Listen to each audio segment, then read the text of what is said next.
வெற்றி சீரியல்ல இப்போ ஒரு வேற லெவல்ல மாஸான எபிசோட் வந்திருக்குன்னே சொல்லலாம். சிவராமன வந்து காப்பாத்தி வீட்டுக்கு வந்து அழைச்சிட்டு வந்துட்டாங்க. மிஸ் பண்ணாம ஃபுல்லோடையும் கேளுங்க. வீசி வந்து சுத்தமா போமாட்டேங்குது. பார்க்குற எல்லாரும் லைக் பண்ணிட்டு பார்த்தீங்கன்னா, எனக்கு கொஞ்சம் பேச வந்து மொட்டிட்டா இருக்கும். நம்ம துளசி கிட்ட வந்து விசாரிக்கிறாங்க.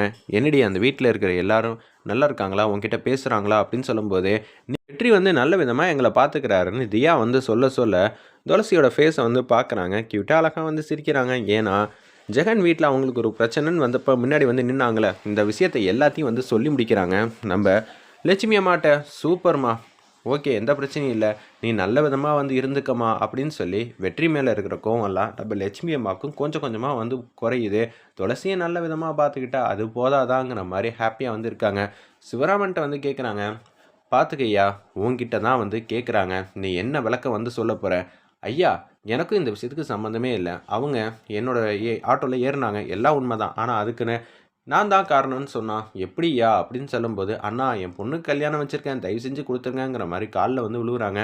உடனே எதுவுமே வந்து சொல்ல முடியாதனால, அப்படியே வந்து யோசிச்சுட்டே இருக்காங்க. அந்த இடத்துல நம்ப அதிகாரியிலேருந்து எல்லாரும், "சரியா?" அப்படின்னு சொல்லிட்டு யோசிச்சுட்டு இருக்கிறப்ப, இதெல்லாம் தெரிஞ்சுக்கிட்ட துளசியும், நம்ப லட்சுமி அம்மாவும் யார் என்ன ஏதுன்னு கண்டுபிடிச்சுட்டாங்க. கண்டுபிடிச்சதுக்கு அப்புறமேட்டுக்கு வெற்றி அங்க வந்து மாஸ் பண்ணிடுறாங்க. அதுக்கப்புறமேட்டுக்கு தான் நம்ப வெற்றிக்கிட்ட வந்து பேசுறாங்க.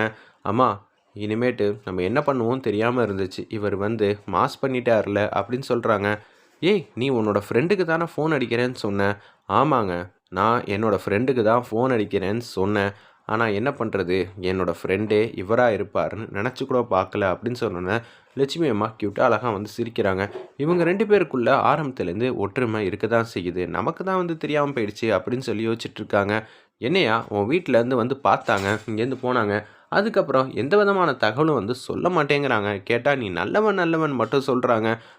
குடும்பத்தையே ஏமாத்தி வச்சிருக்கியா?" "சார், அப்படிப்பட்டவன்லாம் இல்ல சார். எனக்கும் 2 பொண்ணுங்க இருக்கு. கஷ்டப்பட்டு இப்ப தான் கரை ஏத்தியிருக்கேன்." "அப்பனா நீ நெறைய செலவு பண்ணியிருப்பல்ல?" "ஆமாங்க. இந்த மண்டபத்தில வந்து கல்யாணம் பண்ணி வச்சேன்." "ஓ! அந்த மண்டபத்தில கல்யாணம் பண்ணி வச்சியா? அப்பனா நீ கண்டிப்பா இந்த பணத்த வந்து எடுத்திருப்ப. எத வச்சுங்க சொல்றீங்க? நீ என்ன வேல பார்த்துக்கிட்டு இருக்க?" அப்படின்னு சொல்லி விசாரிக்கும்போது, "கண்டிப்பா உனக்கும் இந்த விஷயத்துக்கு சம்மந்தம் இருக்கும். நான் உன்ன சும்மா விட மாட்டேன். நான் உன்கிட்ட நார்மலா விசாரிச்சுக்கிட்டு இருக்கேன். உன் மனைவி சாயங்காலம் வரைக்கும் அவகாசம் கேட்டிருக்காங்க. இல்லன்னு வச்சுக்கயேன், அதுக்கப்புறம் ஆக வேண்டியதெல்லாம் பார்ப்போன்னோனே, வெற்றி அவங்கள டிஷும் டிஷும்னு சண்டை போட்டு, அப்படியே அந்த பணத்த வந்து வாங்கிர்றாங்க.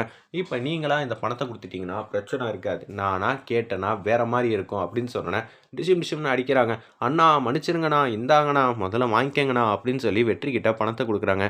"என்கிட்ட ஏன்டா குடுக்குறீங்க? நீங்களே வந்து ஸ்டேஷனுக்கு வந்து சொல்றீங்க, நான் தான் இது மாரி எடுத்தேன்னு. சரியா?" அப்படின்னு சொன்னோனே, "சரிண்ணா, நாங்க வந்துர்றோண்ணா. தயவு செஞ்சு மன்னிச்சிருங்கண்ணா. இதுக்கு மேல அடிக்காதீங்கங்கிற" மாரி கெஞ்சுறாங்க. "வாங்கடா" அப்படின்னு சொல்லிட்டு அந்த இடத்துல கூட்டிட்டு வந்து போறாங்க. "லட்சுமி அம்மா, நீங்களும் வாங்க. கண்டிப்பா நான் உங்களுக்கு உதவி செஞ்சது உங்களுக்கு புடிக்குமா இல்லையான்னு தெரியல. ஆனா என்னோட மாமனார் வந்து உள்ள இருக்காங்க. துளசி என்ன ஹஸ்பண்டா ஏத்துக்கல. ஆனா அதுக்குன்னு நான் உங்க குடும்பத்த வந்து விட்டெல்லாம் குடுக்க மாட்டேன். எப்போதும் விட்டு குடுக்கவும் முடியாது. இது என் குடும்பம். குடும்பத்துக்கு ஒண்ணுன்னா சொந்தம் பந்தம் வந்து நிப்பாங்க. அப்படி இருக்கும்போது இத நான் செய்யணும், இந்த வேலைய நான் செய்யக்கூடாதுன்னுலாம் நான் யோசிச்சதே இல்ல. நம்ம எல்லாம் ஒரே குடும்பம் தான் நான் நெனச்சுக்கிட்டு இருக்கேன். நான் போறேன். நீங்க வாங்க" அப்படின்னு சொல்லிட்டு ஆட்டோல 2 ஆட்டோல வந்துட்டு இருக்காங்க. நம்ம வெற்றியும், அந்த ஒரு ஆளும் ரூ. 10,00,000 எடுத்துக்கிட்டு அப்படியே வந்துட்டு இருக்காங்க. இன்னொரு ஆட்டோல நம்ம துளசியும், லட்சுமி அம்மாவும் மாசா வந்துகிட்டு இருக்காங்க. ஒரு பக்கம் இப்போதைக்கு டைம் தான் ஆகிட்டே இருக்கு அப்படின்னு சொல்லும்போது, "சார், அவங்கள புடிச்சிட்டோம் சார். தயவு செஞ்சு வெயிட் பண்ணுங்கங்கிற" மாரி சொல்றாங்க. அப்பன்னு பார்த்து சிவராமன்ட்ட வந்து, "என்னய்யா, என்னென்னமோ சொல்றாங்க. என்ன சுத்த விடுறாங்களா?" அப்படின்னு சொல்லிட்டு, இனிமேட்டு உன்கிட்ட வந்து இப்படியெல்லாம் பேசினா சரிப்பட்டு வராதுன்னு அவங்க சிவராமன் கிட்ட கோவமா நடந்துக்கிட்டலான்னு இருக்கிறப்ப, கரெக்ட்டா வெற்றி வந்து நிறுத்துங்கங்கிற மாரி கத்துறாங்க. சிவராமன் வந்து எத்தனையோ வாட்டி இல்ல இல்லங்கிற மாரி சொல்லியும் கூட, அவங்க கேட்காம கிட்டக்க வந்தோனே, வெற்றி வந்து செமையா கத்துனோனே, திரும்பி பார்க்குறாங்க. "என்ன தம்பி, நீங்க எங்க இருக்கீங்க?" "அதெல்லாம் இருக்கட்டும். அவரு யாரு தெரியுமா?" "நீங்க வேற தம்பி. இவரு ரூ. 10 வந்து எடுத்துக்கிட்டாங்க. இந்த அம்மா பொண்ணுக்கு கல்யாணம் வந்து வச்சிருக்காங்க. சரி, அதுக்குன்னு அவங்க இது மாரி வந்து எடுத்திருப்பாங்கன்னு நீங்க நம்புறீங்களா? எத வச்சு நம்புறீங்க?"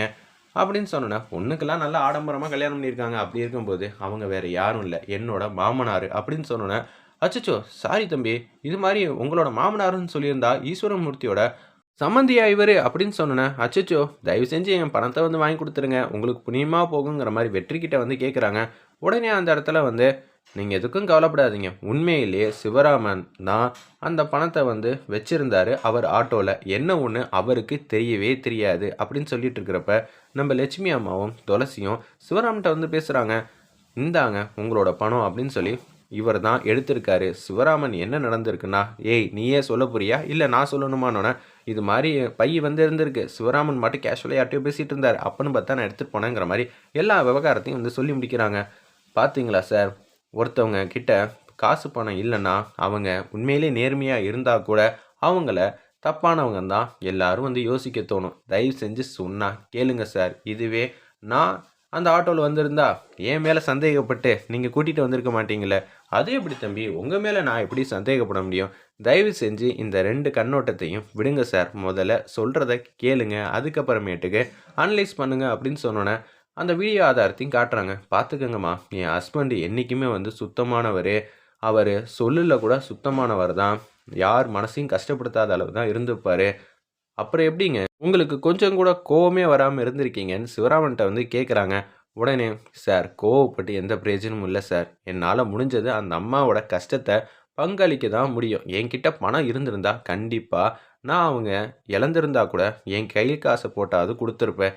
என்ன சார் பண்ணுறது, நானும் வந்து அன்றாட காட்சி எனக்கு ஒரு நாளைக்கு 1000 1500 தான் கிடைக்கும். அதை வச்சு என்னோட மெயின்டெனன்ஸ், அதுக்கப்புறம் ஒரு வேளை சாப்பாடுனா கூட பாதி காசு செலவாயிடும் சார். மிச்ச காசத்தை வச்சு தான் அவங்க ஒரு 10 பேர் வந்து இந்த நம்பி தான் இருக்கோங்கிற மாதிரி சொன்னோன்னே, எவ்வளோ கஷ்டத்துலையும் நீங்கள் இவ்வளோ நேர்மையாக வந்திருக்கீங்க. உண்மையிலேயே அதை நான் பார்த்துருந்தா உங்ககிட்டயே கொண்டு வந்து ஒப்படைச்சிருப்பேன் அப்படின்னு சொல்லும்போது, அண்ணா என்னை மன்னிச்சிருங்கண்ணா அப்படின்னு சொல்லி அந்த பொண்ணோட அம்மா வந்து பேசுகிறாங்க. நான் ஏதோ தப்பு பண்ணிட்டேன், அதெல்லாம் ஒன்றும் இல்லை. உங்கள் பொண்ணோட கல்யாணத்துக்கு நல்ல விதமாக வந்து செலவு பண்ணி ஜாம் நடத்துங்க. எனக்கு கொஞ்சம் கூட கஷ்டமே இல்லை. உங்களோட சூழ்நிலையிலேருந்து பார்த்தா எனக்கு கரெக்டாக தான் தெரியுது நீங்கள் சொன்னது. ஆனால் சொல்கிறத கொஞ்சம் நம்புங்கிற மாதிரி சொன்னோன்னே அவங்க மட்டுக்கும் போகிறாங்க.